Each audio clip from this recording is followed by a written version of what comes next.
눈물로 건넌 강 믿음으로 다시 선 땅. 서막. 기억의 문을 열며. 기억이란 참 묘한 것입니다. 때로는 우리를 과거의 아픔 속에 가두지만 때로는 우리가 얼마나 멀리 왔는지를 보여주는 이정표가 되기도 합니다. 오늘 여러분께 들려드릴 이야기는 한 사람의 이야기입니다. 하지만 동시에 수많은 사람들의 이야기이기도 합니다. 이 이야기의 주인공, 우리는 그를 영호라고 부르겠습니다. 영호는 1990년 북한의 작은 도시에서 태어났습니다. 그가 기억하는 가장 오래된 풍경은 어머니의 손을 잡고 배급소로 가던 길이었습니다. 그때는 아직 웃음이 있었습니다. 아버지가 퇴근하면 온 가족이 모여 작은 상을 펼치던 시절이었습니다. 하지만 시간은 흘렀고 북녘의 하늘은 점점 어두워졌습니다. 제일막, 두려움의 땅 굶주림의 겨울. 1990년대 중반 고난의 행군이라 불리는 대기근이 북한을 덮쳤습니다. 영호가 11살이 되던 해 배급은 완전히 끊겼습니다. 학교에 가도 선생님은 오지 않았고 교실 바닥에는 쓰러진 아이들이 있었습니다. 겨울이었습니다. 아침이면 사람들은 배급소 앞에 줄을 섰지만 배급소 문은 열리지 않았습니다. 사람들은 서 있다가 그대로 쓰러졌고 아무도 그들을 일으키지 않았습니다. 일으킬 힘이 없었습니다. 영호는 매일 산으로 갔습니다. 나무 껍질을 벗겨 삶아 먹기 위해서였습니다. 처음엔 비린내가 나서 토했지만 며칠 지나자 그것마저 소중했습니다. 어머니는 자신의 몫을 영호에게 몰래 더 주었습니다. 엄마는 안 배고프다. 너 먹어라. 그 거짓말을 영호는 알고 있었습니다. 어머니의 볼이 점점 꺼지고 눈이 깊이 들어가는 것을. 하지만 어머니 앞에서 울 수 없었습니다. 울면 어머니가 더 아파할 것을 알았으니까요. 이 아버지의 실종. 그의 봄 아버지가 사라졌습니다. 그날 밤을 영호는 평생 잊지 못합니다. 자정이 넘은 시간 현관문이 난폭하게 열렸습니다. 보위부 사람들이었습니다. 김성철 동무 나와. 아버지는 아무 말도 하지 않았습니다. 그저 어머니를 바라보았고 영호의 머리를 한번 쓰다듬었습니다. 그 손이 떨리고 있었습니다. 영호야, 씩씩하게 살아라. 그것이 아버지의 마지막 말이었습니다. 나중에 영호는 알게 되었습니다. 아버지가 공장에서 중국 무역상에게 남조선 드라마를 봤다는 말을 했다고. 누군가 고발했다고. 그 한마디로 아버지는 정치범 수용소로 끌려갔습니다. 어머니는 그날 밤 소리 없이 울었습니다. 영호는 이불을 뒤집어 쓰고 주먹을 입에 물고 울었습니다. 소리내어 울면 그것도 죄가 될까봐. 삶 속삭임과 선택. 사람들은 속삭이기 시작했습니다. 중국으로 가면 밥은 먹을 수 있다더라. 압록강만 건너면 살 수 있다더라. 하지만 잡히면 총살이야. 가족까지 다 끌려가. 영호는 그 속삭임을 들으며 밤마다 강가로 나갔습니다. 압록강. 그 강은 얼어붙어 있었습니다. 달빛 아래 하얗게 빛나는 얼음은 마치 다른 세상으로 가는 다리처럼 보였습니다. 강 건너편에는 불빛이 보였습니다. 중국의 작은 마을. 거기엔 사람들이 살고 있었습니다. 밥을 먹고 웃고 사는 사람들이. 영호는 주먹을 쥐었습니다. 살고 싶다. 그것이 그의 전부였습니다. 복잡한 이유도 정치적 신념도 없었습니다. 그저 살고 싶었습니다. 살아서 어머니를 다시 데리러 오겠다. 그 결심 하나가 15살 소년의 인생을 바꾸는 시작이었습니다. 마이너스 마이너스 마이너스. 제이막. 얼음 위에 결단 압록강의 밤. 그날은 2005년 2월 17일 밤이었습니다. 영호는 어머니에게 거짓말을 했습니다. 엄마, 저 나무 줍고 올게요. 어머니는 알고 있었습니다. 아들이 무엇을 하려는지. 그래서 아무 말도 하지 않고 그저 아들을 안았습니다. 살아라. 제발. 그 품이 너무 따뜻해서 영호는 거의 결심을 바꿀 뻔했습니다. 하지만 어머니의 등뼈가 느껴졌습니다. 앙상한 뼈. 이대로 가면 어머니도 자신도 죽을 것이라는 확신. 꼭 돌아올게요. 영호는 집을 나섰습니다. 손에 든 것은 낡은 배낭 하나. 그 안에는 마른 옥수수 몇 알과 어머니 사진 한 장이 전부였습니다. 강가에 도착했을 때 달은 구름에 가려져 있었습니다. 영호는 신발을 벗었습니다. 안내인이 말했습니다. 얼음 위를 맨발로 걸으면 발자국이 덜 남는다고. 군인들이 추적하기 어렵다고. 첫걸음을 내딛었습니다. 차가웠습니다. 발바닥이 얼음에 닿는 순간 뼈 속까지 얼어붙는 느낌이었습니다. 한 걸음, 또 한 걸음. 숨을 참았습니다. 소리를 내면 안 됩니다. 국경 수비대가 듣습니다. 10걸음쯤 갔을 때였습니다. 뚝! 발밑에서 소리가 났습니다. 얼음이 갈라지는 소리. 심장이 멎었습니다. 영호는 움직이지 못했습니다. 한 걸음만 더 내디디면 얼음이 깨져 물에 빠질 것 같았습니다. 하지만 그대로 서 있어도 언제 깨질지 모릅니다. 그때 영호는 기도했습니다. 그는 기독교인이 아니었습니다. 북한에서 하나님을 믿는다는 것은 죽음을 의미했습니다. 하지만 그는 들은 적이 있었습니다. 할머니가 몰래 중얼거리시던 이름을. 하나님. 그 이름을 부르는 순간 이상한 평안이 왔습니다. 제발 살려주세요. 영호는 다시 걸었습니다. 거기서 멀리서 고함 소리가 들렸습니다. 손전등 불빛이 강 위를 훑었습니다. 그리고 총성이 터졌습니다. 탕! 탕탕! 영호는 엎드렸습니다. 얼음 위에 배를 깔고 숨도 쉬지 않았습니다. 총알이 옆을 지나갔습니다. 얼음이 깨지는 소리, 물이 튀는 소리. 죽음이 바로 옆에 있었습니다. 하나님, 하나님. 그는 그 이름만 반복했습니다. 그때였습니다. 누군가 그의 팔을 잡았습니다. 일어나. 어서. 여자의 목소리였습니다. 어둠 속에서 그녀의 얼굴은 보이지 않았지만 손은 놀랍도록 강했습니다. 이쪽으로. 중국이야. 그녀는 영호를 끌고 뛰었습니다. 뒤에서 다시 총성이 들렸지만 그들은 멈추지 않았습니다. 얼음이 끝나고 발에 흙이 닿는 순간 영호는 무릎이 꺾였습니다. 기진맥진해서가 아니라 살았다는 안도감 때문에. 여기가 중국입니까? 그녀가 고개를 끄덕였습니다. 어서 일어나. 아직 안전하지 않아. 그날 밤 영호는 압록강을 건넜습니다. 눈물로, 두려움으로, 그리고 누군가의 손을 잡고. 그 강은 더 이상 그를 막지 못했습니다. 오히려 그 강은 그를 새 생명으로 건너게 하는 통로가 되었습니다. 마이너스 마이너스 마이너스. 제3막. 떠도는 그림자. 중국에서의 숨바꼭질. 중국 땅에 도착했을 때 영호는 자유를 얻었다고 생각했습니다. 하지만 그것은 착각이었습니다. 그가 도착한 곳은 국경 근처의 조선족 마을이었습니다. 그곳에서 탈북자들은 유령처럼 살았습니다. 낮에는 숨고 밤에만 움직였습니다. 중국 공안에게 잡히면 북한으로 강제 송환됩니다. 그리고 북한으로 돌아가면 정치범 수용소 또는 공개 처형. 영호는 한 농가의 창고에 숨었습니다. 주인은 친절한 조선족 할머니였지만 그녀도 두려워했습니다. 탈북자를 숨겨주다 걸리면 벌금과 처벌이 따릅니다. 일주일만 있어라. 그 다음엔 다른 곳으로 가야 한다. 영호는 고개를 숙였습니다. 감사합니다. 영호는 불법 체류자였기에 정식 일자리를 구할 수 없었습니다.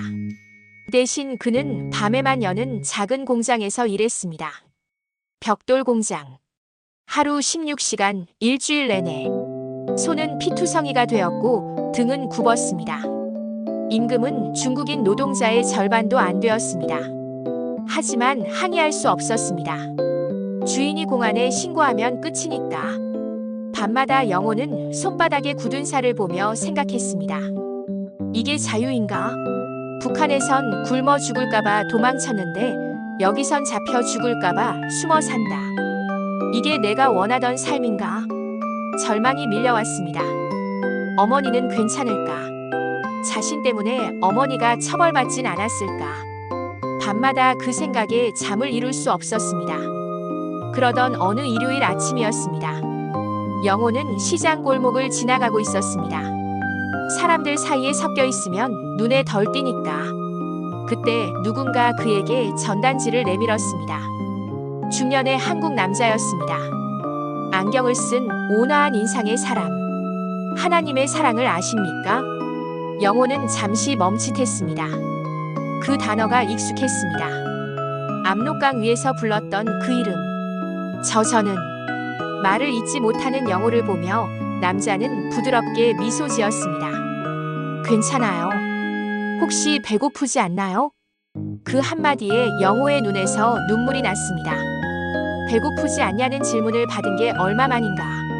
북한에선 모두가 배고팠고 중국에선 아무도 관심이 없었습니다. 남자는 영호를 작은 식당으로 데려갔습니다.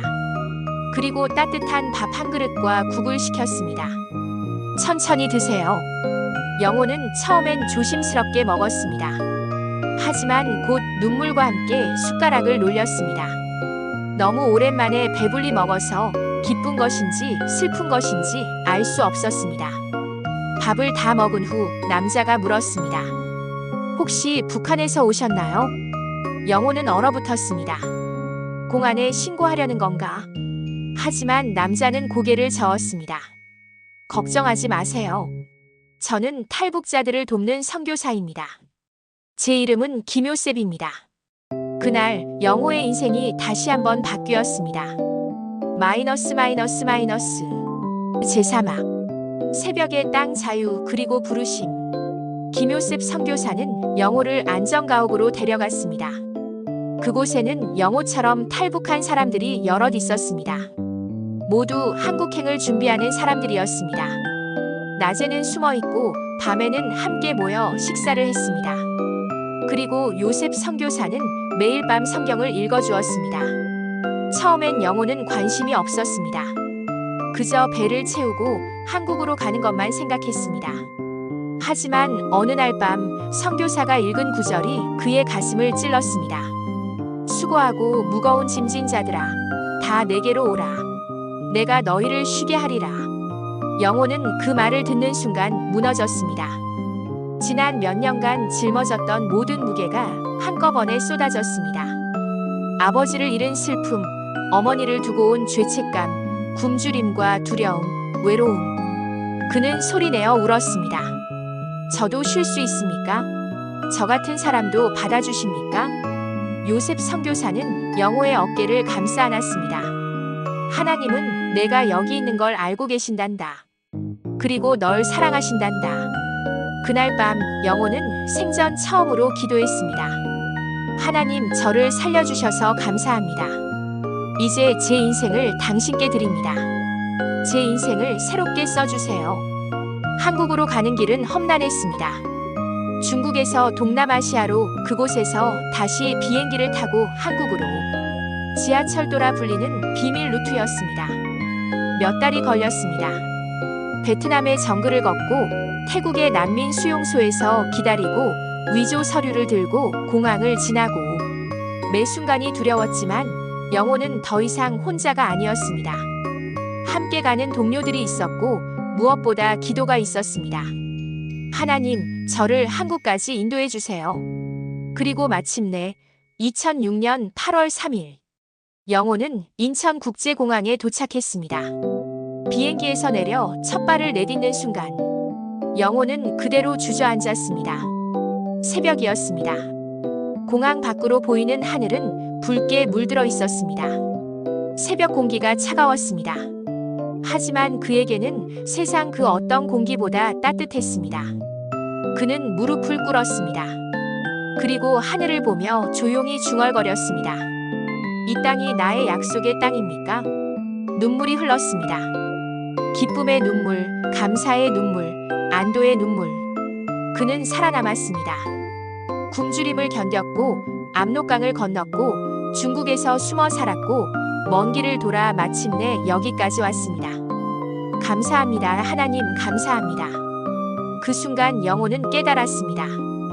자신이 그 모든 고난을 견딜 수 있었던 것은 우연이 아니라 누군가 자신을 이끌었기 때문이라는 것을. 마이너스 마이너스 마이너스. 제오마. 증인의 길 새 생명으로 살다. 한국 생활은 쉽지 않았습니다. 언어는 같았지만 모든 것이 달랐습니다. 지하철 타는 법, 현금 카드 쓰는 법, 인터넷 검색하는 법. 남한 사람들에겐 당연한 것들이 영호에겐 모두 새로운 세계였습니다. 처음엔 좌절했습니다. 편의점 아르바이트를 해도 손님들은 그의 말투가 이상하다며 쳐다봤습니다. 탈북자라는 꼬리표는 보이지 않는 벽이 되었습니다. 하지만 영호는 포기하지 않았습니다. 낮에는 검정고시를 준비했고 밤에는 일했습니다. 그리고 주일마다 교회에 나갔습니다. 거기서 그는 처음으로 가족을 경험했습니다. 같은 탈북민들, 그리고 그들을 받아준 남한 성도들. 그들은 영호를 동생이라 불렀고 밥을 같이 먹었고 함께 기도했습니다. 3년이 지나자 영호는 대학에 입학했습니다. 사회복지학과. 그는 결심했습니다. 자신처럼 고통받는 사람들을 돕는 삶을 살겠다고. 하지만 영호에게는 하나의 아픔이 있었습니다. 어머니. 그는 매일 밤 어머니를 위해 기도했습니다. 하나님, 어머니를 보호해 주세요. 제가 살아있다는 걸 알려주세요. 그리고 언젠가 다시 만나게 해주세요. 몇 년이 지나도 소식은 없었습니다. 브로커를 통해 돈을 보내려 했지만 연락이 닿지 않았습니다. 어머니가 살아계신지조차 알 수 없었습니다. 그래도 영호는 기도를 멈추지 않았습니다. 포기하면 정말 끝날 것 같았으니까. 그리고 2015년 어느 겨울날 기적이 일어났습니다. 한 탈북 브로커로부터 연락이 왔습니다. 어머니를 찾았습니다. 살아계십니다. 중국까지 모실 수 있습니다. 영호는 그 자리에서 무릎을 꿇었습니다. 감사합니다. 하나님 감사합니다. 6개월 후 영호는 인천공항에서 어머니를 만났습니다. 백발이 성성한 주름투성이 얼굴. 하지만 그 눈빛만은 여전했습니다. 엄마, 영호야. 두 사람은 그 자리에서 부둥켜 안고 울었습니다. 10년 만의 재회였습니다. 오늘 영호는 더 이상 탈북자가 아닙니다. 그는 증인입니다. 하나님이 살아계심을 전하는 증인. 그는 대학을 졸업하고 지금은 탈북민 정착을 돕는 NGO에서 일합니다. 그리고 주말마다 교회와 학교를 다니며 자신의 이야기를 전합니다. 저는 죽을 뻔했습니다. 하지만 하나님이 저를 살리셨습니다. 압록강 위에서, 중국 골목에서, 비행기 안에서 하나님은 저와 함께 계셨습니다. 그 강은 저를 죽이지 않았습니다. 오히려 저를 새 생명으로 건너게 했습니다. 그의 이야기를 듣는 사람들은 웁니다. 그리고 희망을 얻습니다. 고통 속에서도 하나님은 살아계신다는 것을. 마이너스 마이너스 마이너스. 삶은 언제나 선택의 연속입니다. 영호는 살기 위해 강을 건넜습니다. 하지만 하나님은 그를 살리기 위해 믿음의 강을 건너게 하셨습니다. 그가 건넌 것은 단순히 압록강이 아니었습니다. 그것은 죽음에서 생명으로, 절망에서 희망으로, 어둠에서 빛으로 건너가는 여정이었습니다. 오늘도 영호는 말합니다. 제가 그 강을 건넌 이유는 단지 살기 위해서가 아니었습니다. 이제는 알아요. 하나님이 저를 이곳까지 이끄신 이유를. 그것은 누군가를 살리기 위해서입니다. 지금 이 순간에도 북한에는 영호처럼 굶주리고 두려워하고 탈출을 꿈꾸는 사람들이 있습니다. 그들에게 영호는 말합니다. 포기하지 마세요. 당신이 건널 강이 있습니다. 그리고 그 강 건너편에는 당신을 기다리는 사람들이 있습니다. 마이너스 마이너스 마이너스. 여러분, 우리 모두는 각자의 강을 건너고 있습니다. 어떤 사람에게는 그것이 질병일 수 있고 어떤 사람에게는 상실일 수 있습니다. 어떤 사람에게는 가난이고 어떤 사람에게는 외로움일 수 있습니다. 하지만 기억하십시오. 강은 우리를 막기 위해 있는 것이 아닙니다. 강은 우리를 건너게 하기 위해 있습니다. 그리고 당신이 그 강을 건널 때 하나님은 함께 하십니다. 영호의 이야기는 끝나지 않았습니다. 그의 이야기는 지금도 계속되고 있습니다. 그리고 당신의 이야기도 지금 시작되고 있습니다. 눈물로 건넌 강, 믿음으로 다시 선 땅. 이것이 우리 모두의 이야기입니다. 마이너스 마이너스 마이너스. 강을 건너세요. 당신을 기다리는 새벽이 있습니다.